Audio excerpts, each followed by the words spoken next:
Hello, আসসালামু আলাইকুম। সবাই কেমন আছেন? আশা করি সবাই অনেক অনেক ভালো আছেন। আজকে আমি চলে এসেছি দুর্দান্ত একটা রেসিপি নিয়ে, সেটা হলো বোয়াল মাছ ভুনা করব। এই যে দেখেন, বোয়াল মাছগুলোকে ভালো করে পরিষ্কার করে ম্যারিনেট করে নিয়েছি আমি।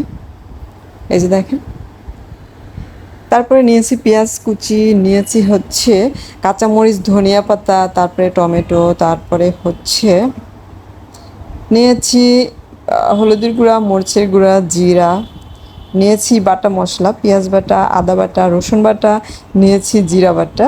এই যে আমি সবগুলো একসাথে নিয়ে এখন হচ্ছে গিয়া প্রথমে মাছটাকে ভেজে নেব ভালো করে। নদীর বোয়াল মাছ কিন্তু ভালোভাবে রান্না করলে এটা কিন্তু খেতে দুর্দান্ত লাগে। আর হ্যাঁ, ধোয়ার সময় আমি অবশ্যই এটা গরম পানি দিয়ে ধুয়ে নেই। মাছ সবসময় ধোয়ার সময় হচ্ছে হালকা গরম পানি দিয়ে আর লবণ দিয়ে ভালোভাবে ধুয়ে নিলে এটা থেকে আর কোনো গন্ধ হয় না।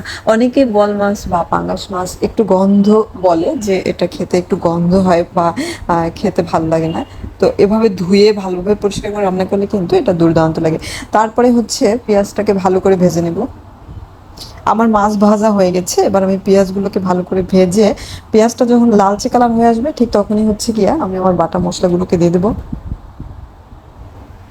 এবার ভালো করে নেড়ে চেড়ে মশলাটাকে কষিয়ে দেন হচ্ছে আমি হলুদের গুঁড়া, মরিচের গুঁড়া আর লবণটা দিয়ে দেবো। আর হ্যাঁ, আমি এটাতে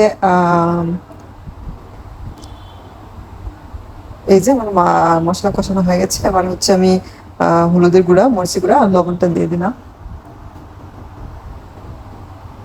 এবার ভালো করে নেড়ে চেড়ে তারপরে কষিয়ে নেব।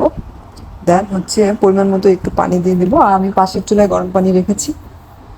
আসলে গরম পানি দিলে রান্নাটাও একটু তাড়াতাড়ি হয়ে যায়। তো এই পর্যায়ে আমি হচ্ছে বাটা জিরা দিব একটু। আমি মাছ ভুনায় অবশ্যই বাটা জিরা দেই সবসময়, ধনিয়ার গুঁড়া আর বাটা জিরা দেই সবসময়।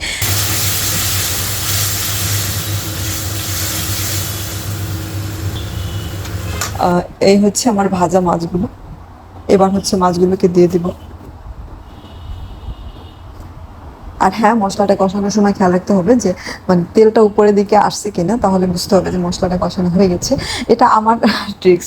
আসলে রান্না সবাই পারে, এক একজনের রান্নার স্টাইল এক এক রকমের। ভালো লাগলে লাইক কমেন্ট শেয়ার দিয়ে পাশে থাকবেন, আর ভালো না লাগলে স্কিপ করবেন। এরপর যা আমি টমেটোটা দিয়ে দিলাম আর কাঁচামরিচগুলোকেও দিয়ে দিব।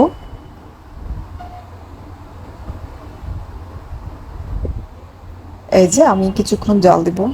আর হ্যাঁ, আমার তরকারিতে একটু লবণ বেশি হয়েছিল, তার জন্য হচ্ছে আমি আমাদের টবে মিষ্টি কুমড়ার শাক হয়েছে, আমি পাশে দুটো শাক দেব। আমি তরকারিটা চেক করে দেখেছি, এটাতে একটু লবণ বেশি হয়েছে, তার জন্য হচ্ছে আমি একটু শাক দিয়েছিলাম, পাশে দিয়েছিলাম ধনিয়া পাতা। এই যে দেখুন, দুর্দান্ত লাগছে এটা, কিন্তু পোলাওয়ের সাথে খেতে বা ভাতের সাথে দুর্দান্ত লাগে। ধন্যবাদ সবাইকে আমার ভিডিওটা দেখার জন্য। আল্লাহ হাফেজ, বাই বাই।